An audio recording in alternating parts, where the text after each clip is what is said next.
نبیوں کے واقعات بولنا، سننا، سوچنا، خاص طور پہ وہ واقعات جو اللہ سبحانہ و تعالیٰ نے نبیوں کی غیبی مددیں کی ہیں ظاہر کے خلاف۔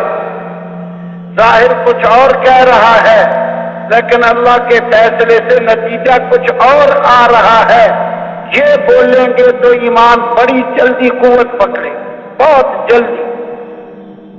ابراہیم علیہ السلام کو آگ میں ڈالا، اللہ پاک نے آگ کو ٹھنڈی کر دیا، ظاہر کے خلاف۔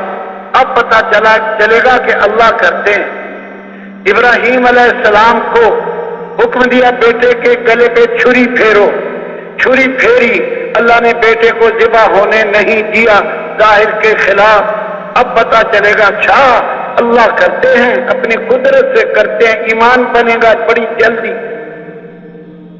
حکم دیا بیوی اور بچے کو ایسی جگہ چھوڑ کے آؤ جہاں کوئی زراعت، کوئی کھیتی نہیں، کچھ نہیں، وہاں چھوڑ کے آؤ، وہاں چھوڑ کے آؤ۔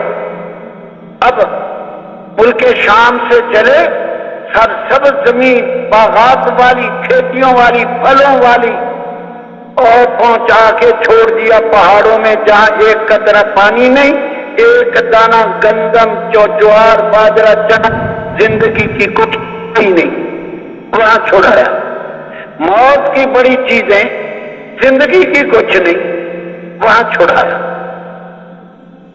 پانی ختم ہو مر جائے، کھانا ختم ہوگا مر جائے گی، شیر چیتا بھیڑیا آئے گا کھا جائے گا، دشمن آئے گا، اکیلی عورت ہے عزت خراب کرے گا، اکیلی عورت دشمن کے آگے کیا کر سکتی؟ خطرات ہی خطرات میں چھڑا دیا۔ لیکن اللہ پاک کا ارادہ یہ ہے کہ کچھ نہیں نقصان ہونے دینا، کوئی نقصان نہیں ہوا۔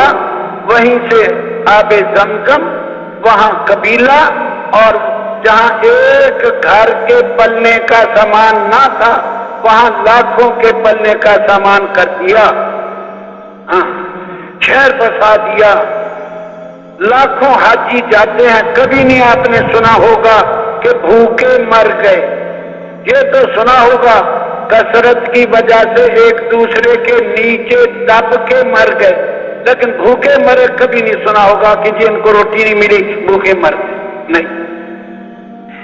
نبیوں کے واقعات جو ظاہر کے خلاف، یونس علیہ السلام کو مچھلی کے پیٹ سے سمندر کے کنارے پہ پہنچا کر خشکی میں ان کو پھینکوایا، ظاہر کے خلاف۔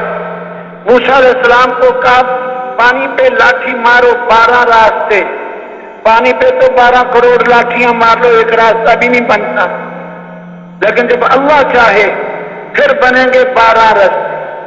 پتھر پہ لاٹھی مارو، 12 چشمے، پتھر پہ تو 12 کروڑ لاٹھیاں مار لو، یوں قطرہ پانی بھی نہ نکلے، ایک قطرہ بھی نہیں۔ یہ 12 چشمے کیسے نکل آئے؟ یہ اللہ کرتے ہیں اپنی قدرت سے۔ یوسف علیہ السلام کو کنویں میں ڈال کے چلے گئے، اللہ نے کنویں سے نکال کر شاہی تخت پہ بٹھا کر ان کو بھکاری بنا کے یوسف علیہ السلام کے در پہ کھڑا کر دیا۔ کہتے ہیں تصدق علینا، ہمیں کچھ پیسے ہیں ان کا بھی غلہ دے دو، یہ بھائی کہہ رہے ہیں، یوسف علیہ السلام کو کہہ رہے ہیں، اور باقی کچھ صدقہ بھی دے دو۔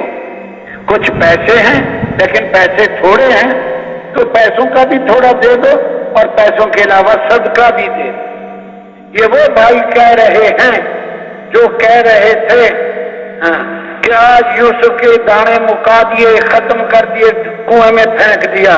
یہ نہیں پتا تھا دانے اپنے ختم ہو جانے ہیں، یوسف کے پاس دے کے جانا، لینے کے لیے جانا پڑے گا۔ یہ ہے اللہ کا یقین بنانے کے لیے جہاں جہاں ہم چاہیں ان چیزوں کے تذکرے کریں۔ جو کچھ سنا گیا اللہ اس پر عمل کرنے والا اور آگے لوگوں تک پہنچانے والا بنائے۔ مزید اصلاحی بیانات کے لیے ہمارا یوٹیوب چینل ایمان و یقین کو سبسکرائب کریں۔ جزاک اللہ۔